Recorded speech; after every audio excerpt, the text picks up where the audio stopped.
இந்தியாவை சூழும் போர் மேகம். இந்திய பெருங்கடலில் அமெரிக்க போர்க்கப்பலை தாக்கிய ஈரான். பதற்றம். ஈரான் மீது அமெரிக்கா இஸ்ரேல் போரை தொடங்கியுள்ளது. இதனால் மத்திய கிழக்கு பிராந்தியத்தில் உள்ள அரபு நாடுகள் மீதும் ஈரான் தாக்குதல்களை நடத்தி வருகிறது. இந்த நிலையில்தான் இந்த போர் இந்தியாவை நெருங்கியுள்ளது. இந்திய பெருங்கடலில் வலம் வந்த அமெரிக்காவின் போர்க்கப்பல் மீது ஏவுகணை தாக்குதல் நடத்தியுள்ளதாக ஈரான் அறிவித்துள்ளது. இதனால் இந்திய பெருங்கடலில் பதற்றமான சூழல் நிலவி வருகிறது. ஈரான் மீது அமெரிக்கா இஸ்ரேல் போர் புரிந்து வருகின்றது. இந்த போர் உச்சக்கட்டத்தை எட்டியுள்ளது. குறிப்பாக ஈரானை சுற்றிய கடல் பகுதிகளில் ஈரானின் போர்க்கப்பல்களை அமெரிக்கா மூழ்கடிக்கிறது. தற்போது வரை 17 ஈரானின் போர்க்கப்பல்களை அமெரிக்கா மூழ்கடித்து உள்ளதாக தெரிவித்துள்ளது. இதனை இன்னும் ஈரான் உறுதி செய்யவில்லை. இதற்கிடையேதான் ஈரானும் அமெரிக்காவின் போர்க்கப்பலை குறிவைத்து தாக்கி வருகிறது.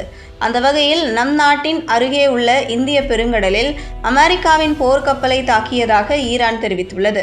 இது தொடர்பாக ஈரானின் அரசு சேனலில் செய்தி வெளியிடப்பட்டுள்ளது. அதில் ஈரானின் கடல் எல்லையில் இருந்து 650 கிலோமீட்டர் தொலைவில் இந்திய பெருங்கடலில் அமெரிக்காவின் கடற்படை போர்க்கப்பல் மீது ஈரான் தாக்குதல் நடத்தியுள்ளது. இஸ்லாமிக் புரட்சிகர காவல் படையின் ஏவுகணை தாக்கியுள்ளது என தெரிவிக்கப்பட்டுள்ளது. மேலும் இது தொடர்பாக ஈரானின் இஸ்லாமிக் புரட்சிகர காவல் படை அதிர்ச்சி தகவலை தெரிவித்துள்ளது. இதுபற்றி கேடர் 380 மீடியம் ரேஞ்ச் பாலிஸ்டிக் ஏவுகணை மற்றும் தலை ஸ்ட்ராட்டஜிக் க்ரூயிஸ் வகை ஏவுகணைகளை கொண்டு இந்திய பெருங்கடலில் உள்ள அமெரிக்காவின் போர்க்கப்பலை தாக்கியுள்ளது.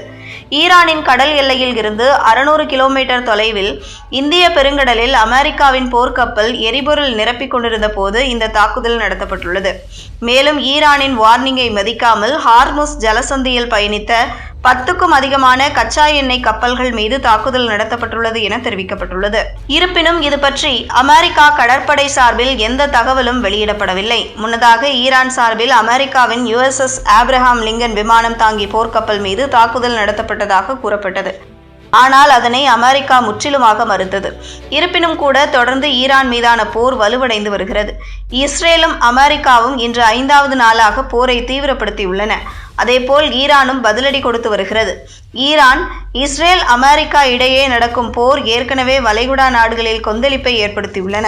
சவுதி அரேபியா, பஹ்ரைன், கத்தார், ஐக்கிய அரபு எமிரேட்ஸ், ஈராக், ஜோர்தான் உள்ளிட்ட நாடுகளை ஈரான் தாக்கி வருகிறது.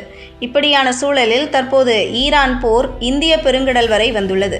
ஏற்கனவே இந்திய பெருங்கடல் பகுதியில் ஈரானின் போர்க்கப்பலான ஐரிஸ் டெனா இன்று மூழ்கியது. இதில் தவித்த 30 மாலுமிகளை இலங்கை கடற்படை காப்பாற்றியது. அமெரிக்கா நடத்திய தாக்குதலில் இந்த போர்க்கப்பல் மூழ்கியிருக்கலாம் என்ற சந்தேகம் உள்ளது. இன்னும் அது உறுதி செய்யப்படவில்லை. இதற்கிடையேதான் ஈரானின் இஸ்லாமிய புரட்சிகர காவல் படை தனது ஏவுகணையால் இந்திய பெருங்கடலில் அமெரிக்காவின் போர்க்கப்பலை தாக்கியதாக தெரிவித்துள்ளது. இந்திய பெருங்கடல் என்பது கடல் வழியில் நம் நாட்டின் நுழைவு பாதையாக உள்ளது.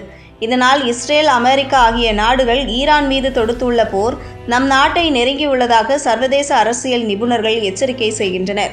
மேலும் இத்தகைய நிலை நீடிக்கும் பட்சத்தில் இந்திய பெருங்கடல், அரபிக்கடல், ஓமன் வளைகுடா, பெர்ஷியன் கடல், செங்கடல் என முக்கிய கடல் பகுதிகளில் மோதலை தூண்டலாம். இதனால் பல நாடுகளுக்கான கடல் வர்த்தகம் பாதிக்கப்படலாம் என்றும் அவர்கள் அச்சம் தெரிவித்துள்ளனர்.